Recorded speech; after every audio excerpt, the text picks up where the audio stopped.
คลิปให้เราอาบให้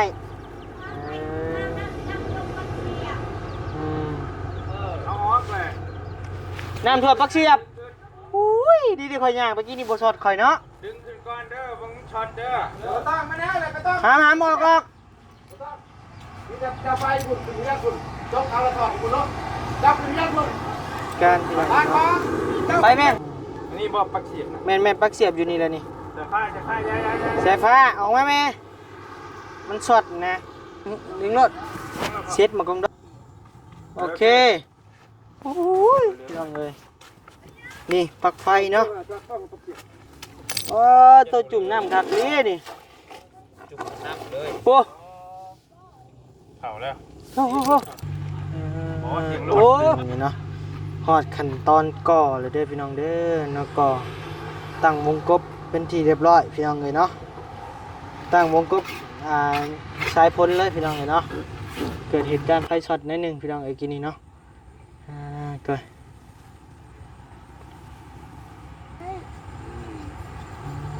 ดีทั้งลุมทั้งเครื่องทั้งข่างทั้งหน้าทั้งหลังจกลงไปหอดข้อผู้ทั้งลุมพร้อมได้ครับสีพ่อใช้หามล่างเลยบ่หุกเลยบ่หามนะหุกและหามนะโอ้เจ้าเล่หุกว้าวให้มันสะอาดได้นี่เอานี่หุกนี่ฟองน้ำนี่หุกมันออกได้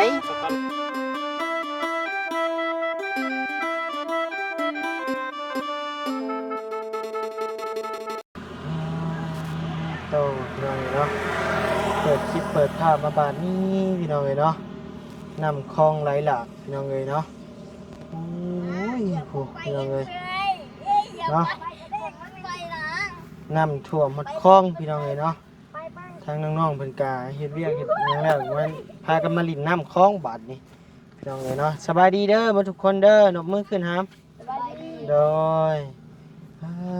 โตน้ำท่วมคลองพี่น้องเลยเนาะจากซำใดตกแห้งพี่น้องเลยเนาะพอดีผ้าฝนมาพร้อมบาวลี่เลยพี่น้องเลยเนาะบาวลี่มากับฝนตกเลยพี่น้องเลยเงินน้องเพิ่นกะโอ้โหจนว่าน้ำท่วมพี่น้องเลยโตบ่นิ้วกะลี่อยู่เรื่องรถบ่นิ้วก็ได้หาแต่เช้าพี่น้องเลยชุบเงินน้องเพิ่นบ่หัวจักหน่อยพี่น้องเลยน้องกะสีเนาะถือว่าลอยอยู่ทั้งพ่อเพิ่นเฮ็ดก็ได้เนาะพี่น้องเลย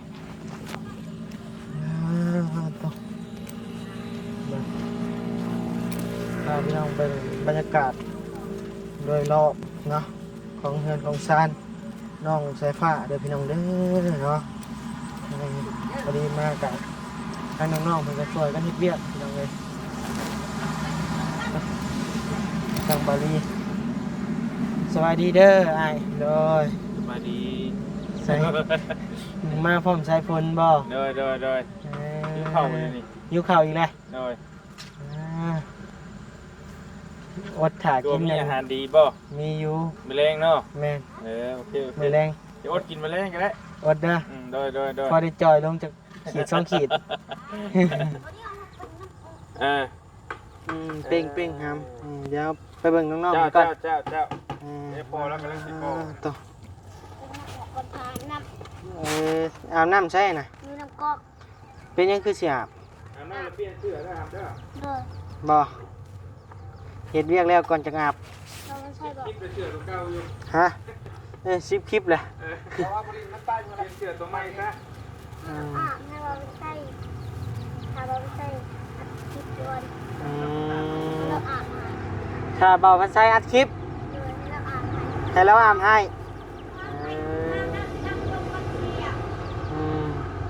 เอาออกเลยน้ำท่วมปักเสียบอุ้ยดีข่อยย่างเมื่อกี้นี่บ่ช็อตข่อยเนาะดึงขึ้นก่อนเด้อบังช็อตเด้อไม่ต้องมาแล้วเลยไม่ต้องหามออกนี่จะไปคุณถึงเรียกคุณจกเอาละถอดคุณลบจับถึงเรียกคุณไปแม่เจ้าหันไปถอดนั่นบ่ย่างกันไปใกล้เด้อหามเด้อใกล้มันจะชื่อป่ะแล้ว สอดผมจะ คุณจะย่างอ้อมมามัน โอ้ยลืมเบิ่งไฟเนาะโอ้ยนั่นข้างเจ้า ฮะ ที่นี่มันแตกแซงท่านน่ะ บ่มันค่อนแตกวุ่นๆอยู่ฮะโอ้ยพี่น้องเอ้ยเนาะเกิดเหตุการณ์ไฟช็อต นี่มันยังมาแล้วบ่ได้ยิน เฮาย่างไปดีเด่นบ่สอนเฮาเนาะใครได้เฮาย่างอ้อมไปพุ่นนะกินนี่ บังเด้อพอเด้อ มันบ่สอดดอกอยู่มือเราฮะ ลงลุมอีกพอลงลุมอีก ห้อยเขาเอาของกลางห้อยขึ้นมาบ่ ลุมอีกอะไรน้อยนึงเสียวอีก แม่นตัวนะฮะแม่นซ้ายมัน แม่นแล้วอันนั้นน่ะสายลวดมาใกล้เด้อเจ้ามาใกล้ บ่มาเลยบ่ไปเลยหาม หรือว่าแม่นสายไฟตัวนั้นสายลวด ใจ เราฮู้อยู่เรางมเบิ่งก่อน ไปต่อออกบ่ ยังไง ไปเดียว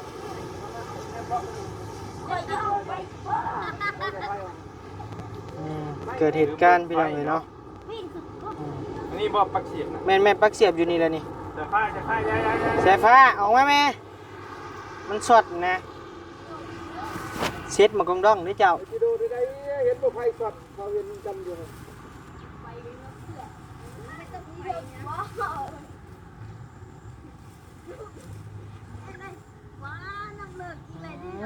พี่น้องเอ้ยเนาะ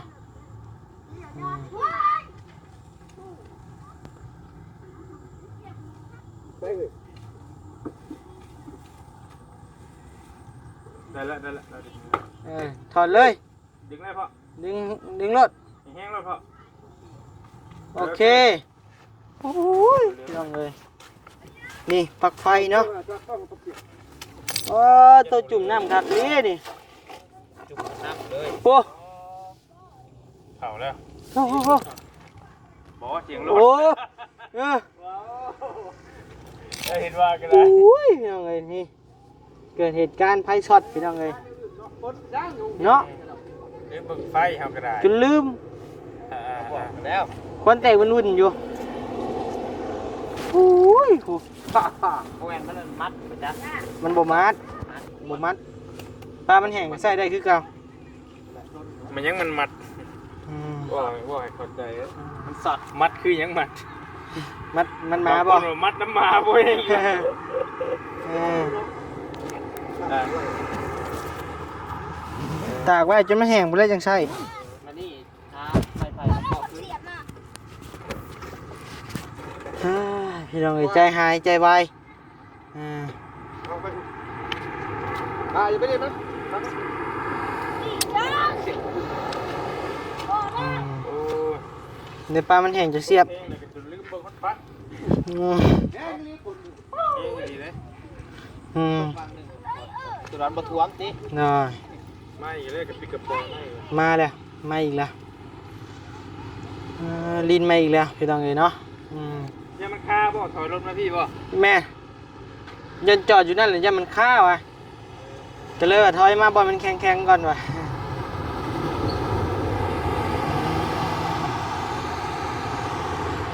ไปพี่น้องเลยมาเบิ่งทางนี้ก่อนอืม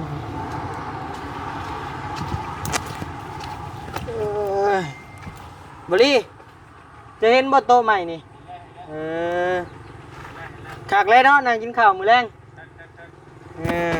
แต่กบๆพี่น้องเลยได้ หายเลย ตั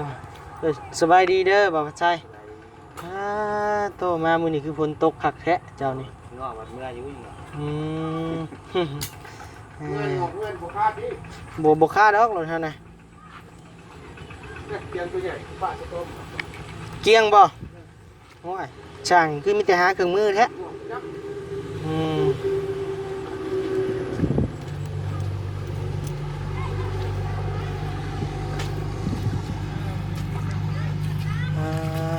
ต่อ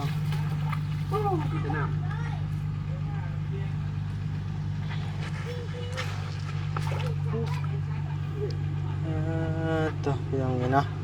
ฮอดขั้นตอนก่อเลยเด้อพี่น้องเด้อเนาะก่อตั้งวงกบเป็นที่เรียบร้อยพี่น้องเลยเนาะตั้งวงกบสายพ้นเลยพี่น้องเลยเนาะ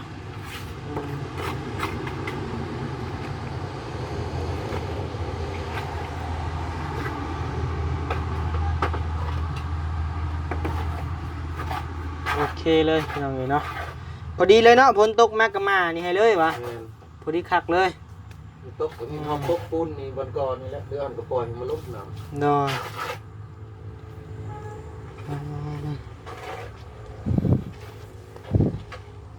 ชิบ ยังใหญ่ไปใส่หนก สั่งหาแต่เครื่องมือเขา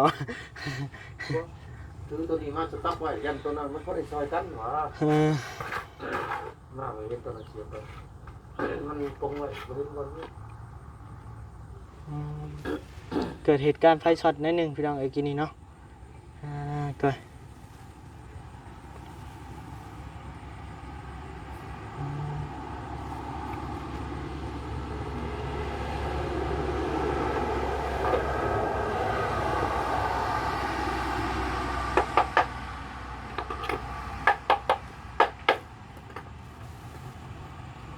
ปล่อยง่ายลิเนาะอันนี้ก็ได้มันลายมันหึงเลยดิซื้อมาเป็นรายเดือนเลยตากฝนไว้ มันแข็งๆว่าเป็นตัว มันอืดพล่อยเนาะเพิ่นใส่ปุ้นหน่อยไปยังเนาะ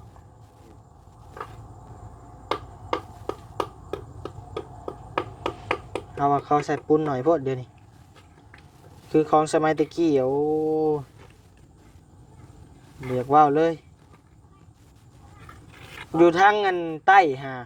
ก้อนเพิ่มเบิ่แม่นบ้างน้อยเดี๋ยวนี้ได้พอสร้างเลย เป็นทางนิดบ้างเขาบ่ชื่อ ซ้ำ2ก้อนนี่ติดกันน่ะ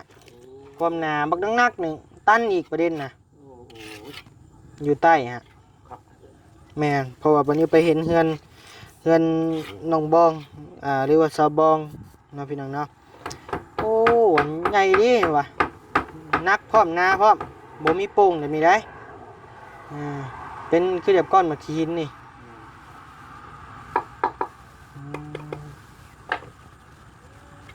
บรรยากาศฝนตกพี่น้องเอ้ยมื้อนี้ก็ได้เนาะทุ่งไร่ทุ่งนาน้องสายฟ้าเด้อพี่น้องเด้อเนาะ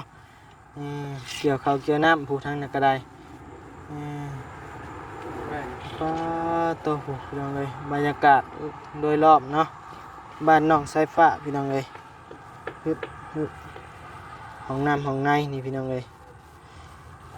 ขั้นตอนวางประตูพี่น้องเลยต่อพี่น้องเลย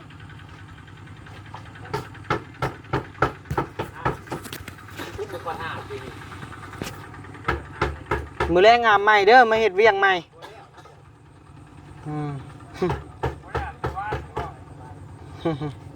ไปอาบน้ำอีกแล้วพี่น้องเลยเนาะบ่าวว่าใช่สิไปอาบน้ำให้ว่าซั่นต่อ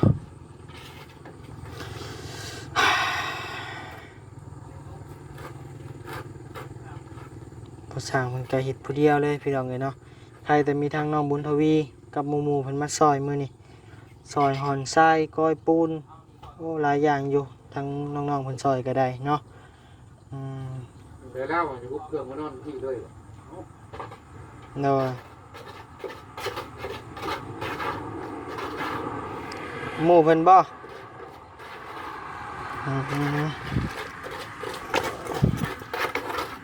เปียกวัดเกิบเฮา เปียกแท้จนแห้งเบิ้งอยู่นี่ก็จนเปียก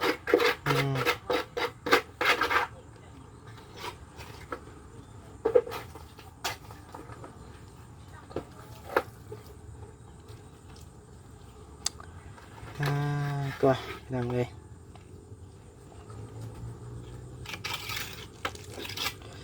แล้วบ่อีก3มื้อพอก็วันนั้นเลย3มื้อเลยเนาะ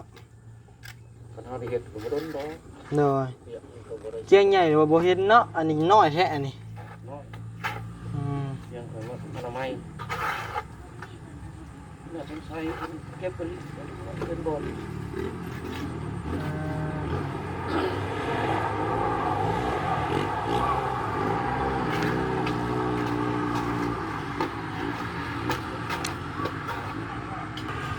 ใช่น่ะ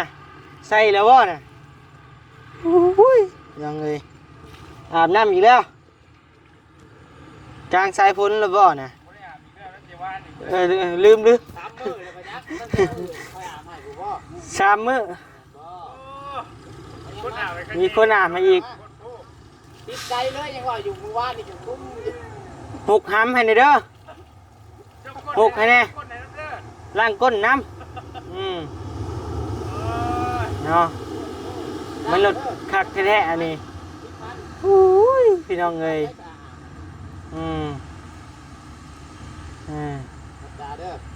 ตุ้ยอีหลีเนาะ ยังไม่เคยอยู่แถวหน้าไหมนอกจากเมย์นะ บ่เคสแรกเลยที่ว่าอาบน้ำให้พ่อมบ่ ทางกระชีนนี่ได้ไหมกระปูเนาะ เห็นบอกเขาบอกเบ้งอาบน้ำให้แน่ดิ โดย อุ้ยพี่น้องเอ้ยพวก สายฟ้านี่ เนาะมันหลด พิเศษดี อยากยังก็สั่งกิน น้ำมือวานนี่สั่งจะกินอันหมูกระทะโอ้ยจะต้องทำรอได้หรอ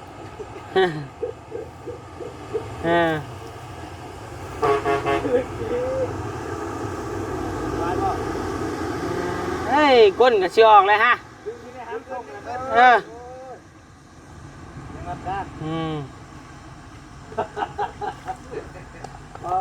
เนาะมันหลด พิลึก หักเบิ่งกับโตตุ้ยคักลีนี่พี่น้องเอ้ยบัดนี้ พิลึก สิเป็นลูกบอลลี่แล้วนี่เริ่มเต็มแล้วพี่น้องเอ้ยเนาะต่อ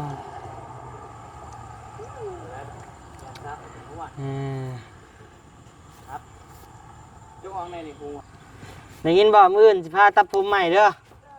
มันยาวเลยหั่น ว้าได้อยู่ ฮะ สัญญาเหรอ บ่มันบ่คือได้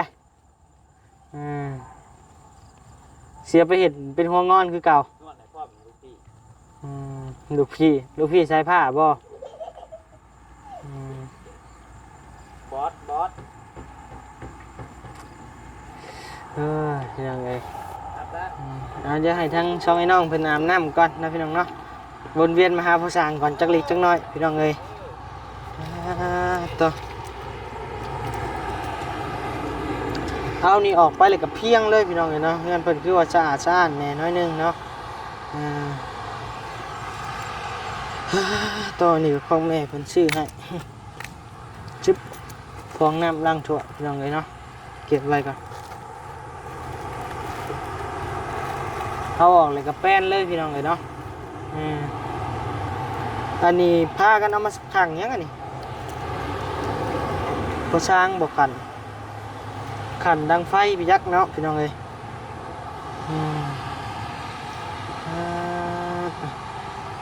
ใกล้สิแล้วงานซันน้องเพิ่นก็ได้เนาะพี่น้องเนาะ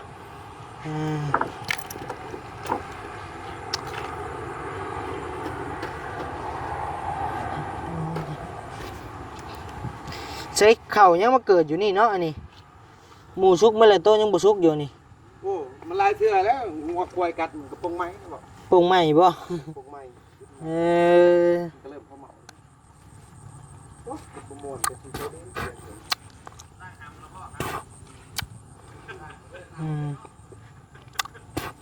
แซ่บดีนี่แตกปับ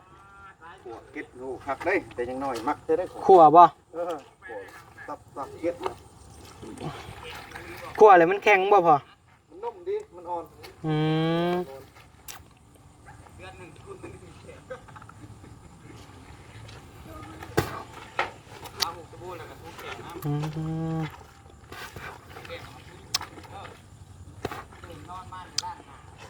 เกียงกะเสีย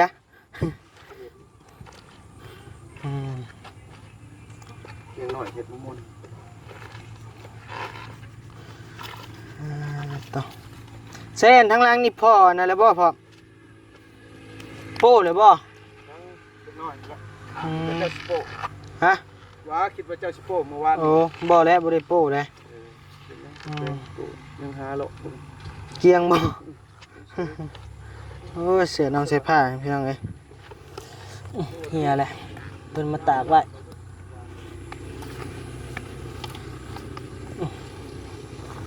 เบิ่งเกาะเลยเห็นแล้วบ่น่ะเสือทั้งแม่เพิ่นซื้อให้ได้ดิ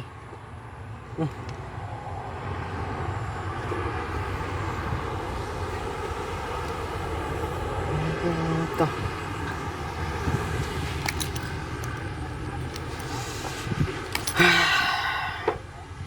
เริ่มแดดออกแล้วพี่น้องเอ้ยเนาะบรรยากาศเริ่มแดดออกแล้วคือสิบ่ตกเลยแหละบัดนี้เนาะคือชงสิบ่ตกแล้วเบิ่ง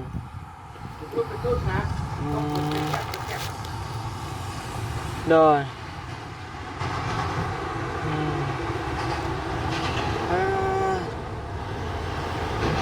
บรรยากาศเข้าเพิ่นกาแล้วหมดเลยเนาะพ่อเนาะเพิ่นเกี่ยวสิแล้วหมดเลย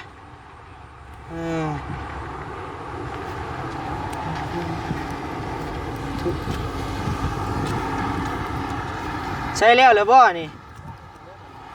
ฮะเสียดยังอ่ะน่ะแป้ง4,000หรือสีแขวบ่เดือนหนึ่งเท่าหนึ่งที ไงเจ้าเอาเบิ่งดูสีเบิ่ง ดีทั้งลุมทั้งเทิงทั้งข้างทั้งหน้าทั้งหลัง จกลงไปหอดคอผู้ใช้หำล่างเลยบ่หุกเลยบ่หำน่ะหุกและหำน่ะโอ้เจ้าเล่หุกว้าวให้มันสะอาดได้นี่เอานี่หุกนี่ฟองน้ำนี่หุกมันออกได้ สกอตเล็กบอมผูก บ่ตัวธรรมดาก็พอแล้วดูดีๆโดนมาจากออก ใช้เลี้ยวหน้ามาเบิ่งมึงดูใช้เบิ่งไปทำเลย กูแง่งกูแขว ยิงดิยิงแขวนะยิงอุ้ย4,000จนเหลืองเซฟ้าเอ้ยเลือดออกแล้วฮันเอาพอแล้วเอานะพี่น้องเนาะบันนี้บันนิวกาได้ลำลาพาจากพ่อแม่พี่น้องเพียงจะมีเด้อพี่น้องเด้อเนาะแดดออกแล้วพวกเปรี้ยงแล้วพี่น้องเอ้ยเนาะเอาพี่น้องเอ้ยเนาะอยู่ดีไม่แห้งความเจ็บบ่ให้ได้ความไข้บ่ให้มีเด้อปรารถนาสิ่งใดขอให้ได้สิ่งนั้นพี่น้องเอ้ยเนาะโดยอย่าเจ็บอย่าจนลำรวยเด้อพี่น้องเอ้ยอีหยังกันนะอีหยังกันนะงูบ่ฝนตกเดี๋ยวมันออกมาได้นี่ก็มีคือดีกินเงี้ยๆบ่ โอ้ยมีตัดเกี่ยวเอาพี่น้องเลยเนาะลำรวยอย่าเจ็บอย่าจนเด้อโดย